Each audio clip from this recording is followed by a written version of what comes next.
ngàyនេះខ្ញុំចង់ចែករំលែកបទពិសោធន៍មួយចំនួនក្នុងនាមខ្ញុំជា Millennial Leader ម្នាក់ហើយបានដឹកនាំក្រុមការងារដែលជា Gen Z ហ្នឹងអស់រយៈពេលជាង10ឆ្នាំមកហើយអ្នកដែលធ្លាប់ធ្វើការជាមួយនឹង Gen Z ប្រកាសជាដឹងហើយថាពួកគាត់ជាមនុស្សបែបម៉េចនៅកន្លែងធ្វើការពួកគាត់គឺជាមនុស្សដែលមាន creativity ខ្ពស់គាត់ធ្វើការងាររហ័សរហួនគាត់ឆ្លាតភាសាអង់គ្លេសក៏និយាយបានល្អភាសាផ្សេងក៏និយាយបានល្អនិយាយទៅ communication អីក៏និយាយបានល្អជាងយើងដែលជា Millennial Leader ដែរហើយបើសិនជាយើងអត់ចេះដឹកនាំឬក៏គ្រប់គ្រងគាត់ទេខ្ញុំគិតថាការធ្វើការងារជាមួយគាត់ហ្នឹងនឹងធ្វើឲ្យយើងមានអារម្មណ៍ថាមានឧបសគ្គច្រើនខ្លាំងមែនតើអញ្ចឹងខ្ញុំសូមចែកម្លែកវិធីសាស្ត្រ9យ៉ាងដែលខ្ញុំបានធ្វើហើយវាមានប្រសិទ្ធភាពជាមួយនឹងក្រុមការងាររបស់យើងដែលពួកគាត់នៅក្នុង Generation Z ទី1ប្រាប់គាត់ពីគោលដៅក៏ដូចជាមូលហេតុអីបានគាត់ត្រូវធ្វើការងារមួយហ្នឹងមុនពេលដែលយើងដាក់ការងារមួយហ្នឹងទៅឲ្យគាត់ធ្វើដោយសារខ្ញុំធ្លាប់ដឹកនាំទាំង Gen Z និងអ្នកដែលនៅអាយុតាណាខ្ញុំក៏ដូចជាអ្នកដែលអាយុច្រើនជាងខ្ញុំអញ្ចឹងក្នុងរយៈពេលជាង10ឆ្នាំហ្នឹងមកខ្ញុំសង្កេតឃើញថា Gen Z នៅពេលដែលយើងឲ្យការងារទៅឲ្យគាត់ធ្វើបើសិនជាយើងអត់ប្រាប់គាត់ឲ្យច្បាស់ពីគោលដៅថាឬក៏យើងហៅថា goal ឬក៏ direction ហើយមួយទៀតយើងត្រូវប្រាប់គាត់ពីមូលហេតុថាតើហេតុអីបានគាត់ត្រូវធ្វើ task ឬក៏កិច្ចការងារមួយហ្នឹងហើយលទ្ធផលឬក៏ impact ដែលគាត់នឹងទទួលបានហ្នឹងវាមានអីគេក្រោយពីគាត់ធ្វើការងារមួយហ្នឹងហើយបើមិនជាយើងអត់ប្រាប់គាត់ឲ្យច្បាស់ពីរឿង3ហ្នឹងទេគឺគាត់អត់មានអារម្មណ៍ motivated ក្នុងការធ្វើការងារមួយហ្នឹងទេវាខុសពី generation មុនដែលយើងធ្លាប់ធ្វើការមួយគាត់យើងគ្រាន់តែប្រាប់គាត់ថាអូខេបងជួយធ្វើអានេះគឺគាត់ទៅធ្វើភ្លាមហ្មងប៉ុន្តែសម្រាប់ Generation Z គឺអត់អញ្ចឹងទេបើមិនជាយើងអត់បញ្យល់ពី direction ឬក៏ goal បើមិនជាយើងអត់ប្រាប់គាត់ពី why ហើយយើងអត់ប្រាប់គាត់ពី impact របស់ការងាររបស់គាត់ឲ្យបានច្បាស់លាស់ទេគឺគាត់នឹងមិនមានអារម្មណ៍ motivated ក្នុងការធ្វើការងារមួយហ្នឹងទេហើយខ្ញុំធ្លាប់ការខ្ញុំដឹកនាំពួកគាត់ដំបូងគឺខ្ញុំអត់ដឹងទេយើងធ្លាប់តែដាក់ការងារឲ្យគេធ្វើហើយគេធ្វើដល់ពេលដាក់ការងារឲ្យពួកគាត់ទៅគាត់អត់ feel motivated ហើយបើអ្នកខ្លះវិញគឺគាត់អត់ធ្វើហ្មងដល់ពេលអញ្ចឹងយើងក៏ចេះតែស្វែងយល់ថាហេតុអីបានគាត់អត់ព្រមធ្វើការងារមួយហ្នឹងតាមពិតយើងអត់ចេះ communicate ពី goal ពី direction ពីមូលហេតុដែលគាត់ត្រូវធ្វើការងារហ្នឹងក៏ដូចជាលទ្ធផលអីគេដែលគាត់ទទួលបានក្រោយពីគាត់ធ្វើកិច្ចការងារមួយហ្នឹងពួកអីពេលខ្លះគាត់ធ្វើការងារមួយហ្នឹងប៉ុន្តែគាត់អត់យល់ថាអាការងារមួយហ្នឹងវានឹងផ្ដល់ផលវិជ្ជមានទៅដល់ក្រុមហ៊ុនឬក៏វានឹងធ្វើឲ្យ revenue របស់ក្រុមហ៊ុនចំណូលរបស់ក្រុមហ៊ុនហ្នឹងវានឹងកើនឡើងតាមរបៀបម៉េចគាត់អត់យល់ទេអញ្ចឹងវាសំខាន់មែនតើសម្រាប់យើងដែលជា Millennial Leader ហ្នឹងក្នុងការបញ្យល់គាត់ប្រាប់គាត់ថាតើអាការងារតូចតាចដែលគាត់ធ្វើហ្នឹងវាផ្ដល់ផលធំយ៉ាងណាខ្លះទៅដល់ក្រុមហ៊ុនរបស់យើងព្រោះការងារខ្លះយើងមើលទៅវាគ្រាន់តែជាការងារតូចតាចឧទាហរណ៍ថាការរៀបចំ sticker របស់ក្រុមហ៊ុនហើយទៅបិទ sticker អីចឹងឬក៏ដែលយើងជាទូទៅយើងគិតថាការងារហ្នឹងវាការងារស្រួលការងារតូចតាចវាអត់មានបានប្រយោជន៍អី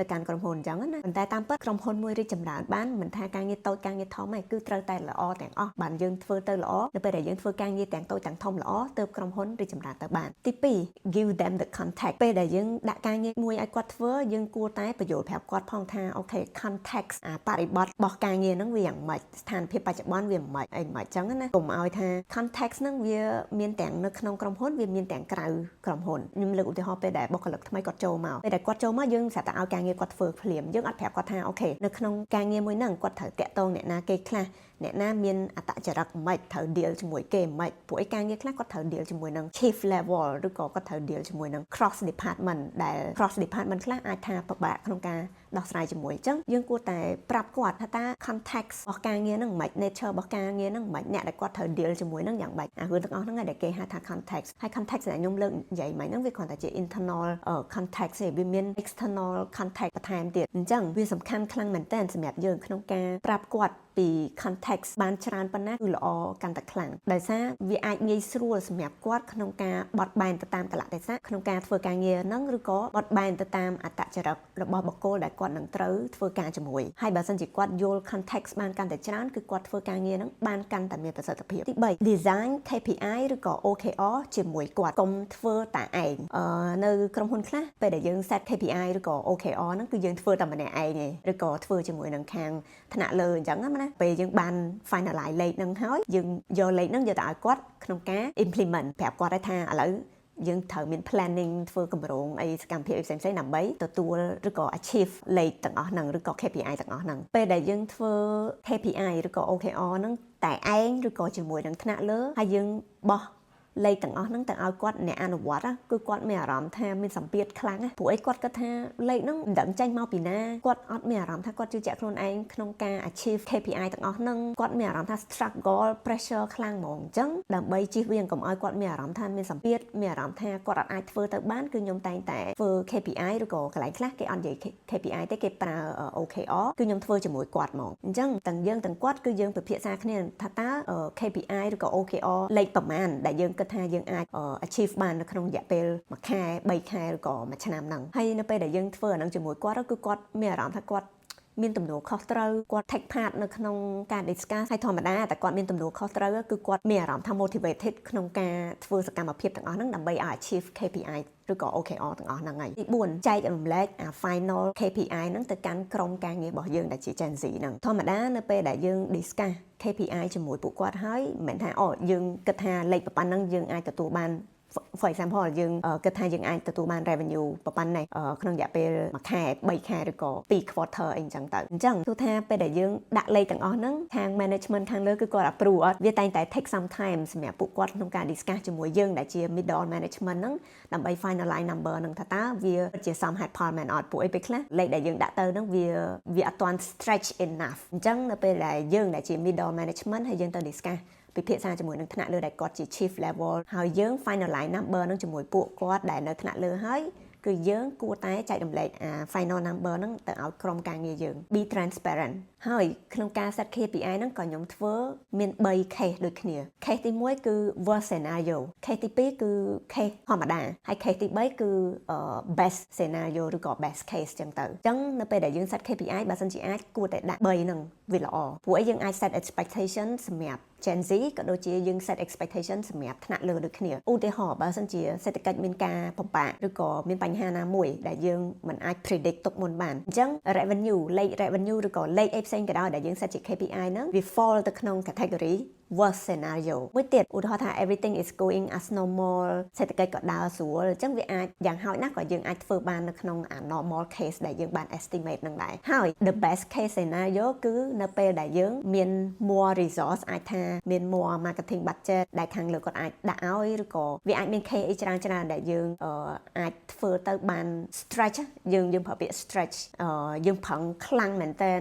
តាមវិធីសាស្ត្រណាមួយក៏ដោយអាហ្នឹងគឺជា the best scenario ដែលយើងគ្រប់គ្នាចង់បានមិនថា management មិនថាយើងដែលជា middle management ក៏ដូចជា Gen Z គឺយើងចង់បានទាំងអស់គ្នាអញ្ចឹងបើសិនជាយើងអាច design 3 case នឹងបានល្អហើយយើងមិនចាំបាច់លាក់ case ណាមួយឯឧទាហរណ៍ថាពេលខ្លះយើងគិតថាមាន3 case អញ្ចឹងយើង share តែអា stretch អា case the best scenario ហ្នឹងទៅឲ្យ Gen Z team ទៅបានហើយដើម្បីឲ្យគាត់ do their best ដើម្បី achieve អា number ទាំងអស់ហ្នឹងប៉ុន្តែចំពោះខ្ញុំគិតថាគួរតែចែករំលែកទាំង3ហ្នឹង be transparent ជាមួយពួកគាត់ដើម្បីឲ្យគាត់យល់ថាអូខេបើសិនជាមានរឿងអីកើតឡើង at least គាត់ falls នៅ category មួយនេះឬក៏ scenario មួយនេះបើសិនជាអត់មានអីកើតឡើងទេ business as usual គាត់អាច fall នៅក្នុង category មួយនេះហើយបើសិនជាគាត់ប្រឹងខ្លាំងមែនតើគឺគាត់នឹង reach ទៅក្នុង best scenario ហើយ performance evaluation គាត់ក៏ល្អទៅតាមនឹងដូចគ្នាអញ្ចឹងមិនចាំបាច់លាក់អា worst scenario ក៏ដូចជាអា normal scenario ហ្នឹងឯង share ទៅគាត់ទាំង3ទៅបើសិនជាអ្នកទាំងអស់គ្នាធ្វើ KPI មាន3 case ដូចដែលខ្ញុំធ្លាប់បានធ្វើពីមុនមករឿងទី5ដែលត្រូវធ្វើគឺយើងត្រូវ set clear expectation ជាមួយគាត់មុនពេលដែលយើងចាប់ផ្ដើមធ្វើការងារណាមួយនិយាយទៅនៅក្នុងតំណែងតំណងការងារបើសិនជាយើងអត់ set clear expectation ពីដើមទេវាពិបាកក្នុងការធ្វើការជាមួយគ្នាមិនថា KPI ឬក៏ the way of work ថាតើយើងធ្វើការជាមួយគាត់យ៉ាងម៉េចឲ្យស្រួលយើងគួរតែយករឿងហ្នឹងមកពិភាក្សាជាមួយគាត់ឲ្យហើយមុនពេលចាប់ផ្ដើមការងារអញ្ចឹងជាទូទៅគឺខ្ញុំតែងតែយក KPI ហើយនិង the way of work យកមក discuss គ្នាមុនពេលដែលយើងចាប់ផ្ដើមធ្វើការងារមួយហ្នឹងព្រោះអីបើសិនជាពីររឿងហ្នឹងយើងអត់និយាយជជែកគ្នាឲ្យហើយទេក៏វាមាន challenge ទៅតាមហ្នឹងដែរបើសិនជាយើងអត់បាន discuss គ្នាទុកមុនអញ្ចឹងណាឧទាហរណ៍ជាក់ស្ដែងដូចបច្ចុប្បន្នខ្ញុំមានកូនអញ្ចឹងមុនពេលដែលខ្ញុំចាប់ផ្ដើមធ្វើការងារអីមួយគឺខ្ញុំតែងតែប្រាប់ថាអូខេពីម៉ោងប៉ុណ្នេះដល់ម៉ោងប៉ុណ្នេះបើសិនជាគាត់ message មកខ្ញុំគឺខ្ញុំអត់បានមើលទូរស័ព្ទទេដោយសារម៉ោងប៉ុណ្នេះដល់ប៉ុណ្នេះគឺខ្ញុំត្រូវការចំណាយពេលជាមួយកូនអញ្ចឹងទូរស័ព្ទគឺខ្ញុំអត់កាន់ទេតែម៉ោងប៉ុណ្នេះបានខ្ញុំឆ្លើយអញ្ចឹងបើសិនជាករណីចាំបាច់គាត់ត្រូវការសួរបន្ទាន់ គឺគាត់ត្រូវតែ call មកខ្ញុំអីចឹងទៅអញ្ចឹងអាហ្នឹងវាតាក់ទងជាមួយនឹង the way of working អញ្ចឹងអារឿងពីរហ្នឹងត្រូវតែនិយាយជាមួយគ្នាហើយ set clear expectation បើមិនជាអាហ្នឹងវាអត់ច្បាស់ទេវាមាន challenge ច្រើនក្នុងការធ្វើការជាមួយគ្នាឲ្យមានប្រសិទ្ធភាពទី6 have a chat with them ខ្ញុំប្រើពាក្យ chat មិនមែនប្រើពាក្យ meeting ទេពេលដែលយើងត្រូវពិភាក្សាគ្នាទៅលើរឿងអីមួយគឺយើងតែងតែប្រើពាក្យប្រជុំត្រូវអត់ប៉ុន្តែជាមួយនឹង Gen Z ខ្ញុំ prefer ប្រើពាក្យ chat វិញមិនថាខ្ញុំសម្ភាស candidate ទេគឺខ្ញុំព្យាយាមប្រាប់ HR ឲ្យប្រាប់ទៅ candidate ថា have a chat with them អញ្ចឹងអញ្ជើញគាត់មកមិនមែនមក interview ទេគឺមក have a chat with me អញ្ចឹងក្នុងពេលហ្នឹងគឺយើង make គាត់ feel comfortable make គាត់ feel less pressure ហើយបើមិនជាយើងថាអូខេឲ្យគាត់មក interview យើងគិតមើលពាក្យ interview ហើយពាក្យ chat មួយណា sounds more close ជាងមួយណា sound more casual មួយណា sound less pressure ជាងប្រកាសជាពាក្យ chat ទេត្រូវអត់អាហ្នឹងសម្រាប់ការសម្ភាស candidate អញ្ចឹងនៅពេលដែលយើងធ្វើការជាមួយនឹង Gen Z ដូចគ្នាបើមិនជាយើងនិយាយថាតោះប្រជុំអញ្ចឹងគាត់ somehow គាត់ feel pressure ហ្នឹង a little bit ប៉ុន្តែបើមិនយើងប្រើពាក្យថា chat let's have a chat at 10 o'clock for example ទៅលើ topic នេះ1 2 3 4 5អីចឹងទៅអញ្ចឹងគាត់ feel less pressure and be themselves ក្នុងការធ្វើការងារមួយហ្នឹងអញ្ចឹងនៅកន្លែងការងារគឺយើងជា people manager គឺយើងព្យាយាមធ្វើម៉េចឲ្យអាសម្ពាធការងារហ្នឹងវាកាន់តែតិចកាន់តែល្អអញ្ចឹងក្រុមការងាររបស់យើងគាត់មានអារម្មណ៍កក់ក្ដៅគាត់មានអារម្មណ៍ថាគាត់អាចធ្វើការងារហ្នឹងដោយខ្លួនគាត់ជាខ្លួនគាត់គាត់អត់ pretend to be someone else ទេអញ្ចឹងនៅពេលដែលគាត់មានអារម្មណ៍កក់ក្ដៅហ្នឹងគឺគាត់ធ្វើការងារបានដោយមានប្រសិទ្ធភាពដូចគ្នាទី7នៅពេលដែលយើងពិភាក្សាជាមួយគាត់ឬក៏ have a chat ជាមួយគាត់ទៅលើការងារគឺយើងត្រូវតែប្រើការពិតឬក៏ facts ហើយជាមួយនឹង KPIs យកមកនិយាយដើម្បី set clear boundaries រវាងយើងហើយនឹងគាត់បើមិនជាយើងចេះតែពិភាក្សាគ្នា base ទៅលើអារម្មណ៍របស់យើងឬក៏ការមើលឃើញ perspective មួយចំនួនវាអាចរៀង bias ឬក៏លំអៀងអញ្ចឹងណាអញ្ចឹងព្យាយាមយកការពិតមកជជែកជាមួយគាត់បើមិនជាយើងប្រើប្រាស់អារម្មណ៍ច្រើនពេកដោយមិនមានភស្តុតាងគ្រប់គ្រាន់ឬក៏មិនមានការពិតក្នុងការ support argument របស់យើងទេវាធ្វើឲ្យពួកគាត់យល់ថាយើងចេះតែនិយាយឲ្យហួចពីមាត់យើងពិបាកក្នុងការធ្វើការជាមួយអីអញ្ចឹងទៅហើយ case មួយទៀតគឺគាត់អាច go beyond boundaries មានន័យថាគាត់ take things personal ខ្លួនឯងបើមិនជាយើងអត់ប្រើប្រាស់ការពិតឬក៏យក KPI យកមកជជែកជាមួយគាត់ទេពេលដែលយើង feedback ទៅគាត់ទៅគឺគាត់នឹងយករឿងទាំងអស់ហ្នឹង take it personal ហ្មងអញ្ចឹងវានឹង affect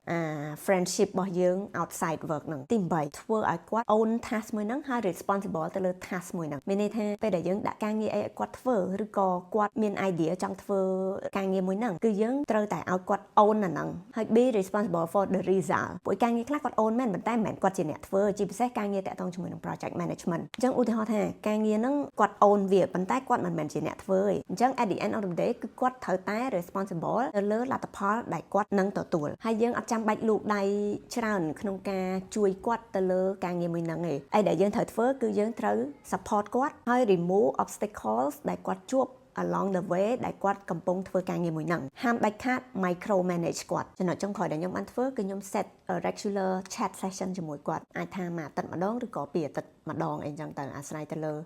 schedule របស់ខ្ញុំហេតុអីបានយើងគួរ set regular session ហ្នឹងជាមួយគាត់ទី1គឺគាត់អាចចែករំលែកមកយើងពីការងាររបស់គាត់ថាគាត់ធ្វើដល់ណាហើយគាត់ជួប challenge អីគេខ្លះយើងអាចជួយ support គាត់អីគេខ្លះហើយយើងខ្លួនឯងនេះក៏អាចចែករំលែក progress ការងាររបស់យើងជាមួយគាត់ដែរថាតើការងាររបស់យើងហ្នឹងវា move ដល់ណាយើងអាចបតិកលាគ្នាមិនបានយើងមាន alignment ជាមួយគ្នាយ៉ាងម៉េចបានខ្លះទី2វាធ្វើឲ្យយើងមានភាពស្និទ្ធស្នាលជាងមុនពេលខ្លះយើងគិតថា work relationship ហ្នឹងវាអត់សំខាន់ប៉ុន្តែចំពោះខ្ញុំខ្ញុំគិតវាសំខាន់ខ្លាំងមែនតើនៅពេលដែលយើងស្និទ្ធស្នាលជាមួយគាត់ដូចជាបងប្អូនឬក៏ដូចជាមិត្តភ័ក្តិជិតស្និទ្ធគឺអាការងារដែលយើងធ្វើជាមួយគ្នាហ្នឹងក៏វារលូនបានទៅដូចគ្នាអញ្ចឹងចំពោះខ្ញុំ work relationship always go beyond our work relationship ហ្នឹងវាគឺជា friendship សម្រាប់ខ្ញុំដែលសារយើងចំណាយពេលជាមួយគាត់ចំណាយពេលច្រើនណាស់8ម៉ោងហើយមិនមែន8ម៉ោងទេអាហ្នឹង8ម៉ោង official hour ប៉ុន្តែជាក់ស្ដែងធ្វើ10ម៉ោងយ៉ាងហោចណាស់ក៏10ម៉ោងដែរអញ្ចឹងយើងចំណាយពេលច្រើនណាស់ជាមួយគាត់អញ្ចឹងគាត់ហាក់បីដូចជាប្អូនរបស់យើងម្នាក់អញ្ចឹងព្យាយាមចំណាយពេលជាមួយគាត់យល់ពីគាត់ស្វែងយល់ពីគ្នាទៅវិញទៅមកហើយ build a very good relationship ជាមួយគ្នាទើបធ្វើឲ្យការងារហ្នឹងវាមានប្រសិទ្ធភាពដូចគ្នាមួយទៀតនៅពេលដែលយើងមាន chat session ជាមួយគាត់គឺគាត់មានអារម្មណ៍ថាកក់ក្ដៅគាត់មានអារម្មណ៍ថាយើងមាន transparency ជាមួយគាត់យើងស្មោះត្រង់ជាមួយគាត់ខ្ញុំគិតថា Gen Z គឺជាក្រុមមនុស្សដែលត្រូវការភាពស្មោះត្រង់អត់ចូលចិត្តមនុស្សដែលពុតត្បុតលួចលាក់ឬក៏ បាត់ក្តៅក្នុងដៃអីហ្នឹងអ្វីដែលខ្ញុំ observe មើលឃើញណាអញ្ចឹងបើសិនជាគាត់ដឹងថាយើងជាមនុស្សម្នាក់ដែលអត់ស្មោះត្រង់ជាមួយគាត់យើងលួចលាក់ឧទាហរណ៍ថាលាក់ទុកព័ត៌មានអីមួយឬក៏យើងមិនមែនជាខ្លួនឯងអាហ្នឹងគឺគាត់ពិបាកក្នុងការធ្វើការងារជាមួយយើងហ្មងអញ្ចឹងពេលដែលយើង set អា regular chat session ជាមួយគាត់ហ្នឹងគឺយើងបានអត្ថប្រយោជន៍ច្រើនទៅលើរឿងទាំងអស់ហ្នឹងអញ្ចឹងខ្ញុំសង្ឃឹមថាវិធីសាស្ត្រទាំងអស់ហ្នឹងនឹងអាចជួយឲ្យអ្នកទាំងអស់គ្នាធ្វើការងារជាមួយនឹងក្រុមការងារដែលពួកគាត់ជា Gen Z ហ្នឹងណាមានភាពងាយស្រួលជាងមុនបានច្រើនហើយបើសិនជាអ្នកទាំងអស់គ្នាមានវិធីសាស្ត្រអីផ្សេងទៀតចាំជួយ comment នៅខាងក្រោមផងហើយបើសិនជាមានចម្ងល់ទៅលើប្រធានបទណាមួយតាក់ទងជាមួយនឹងរឿងការងារឬក៏រឿង motherhood កុំភ្លេច comment ឲ្យខ្ញុំបានដឹងដូចគ្នាអរគុណច្រើន see you in the next video bye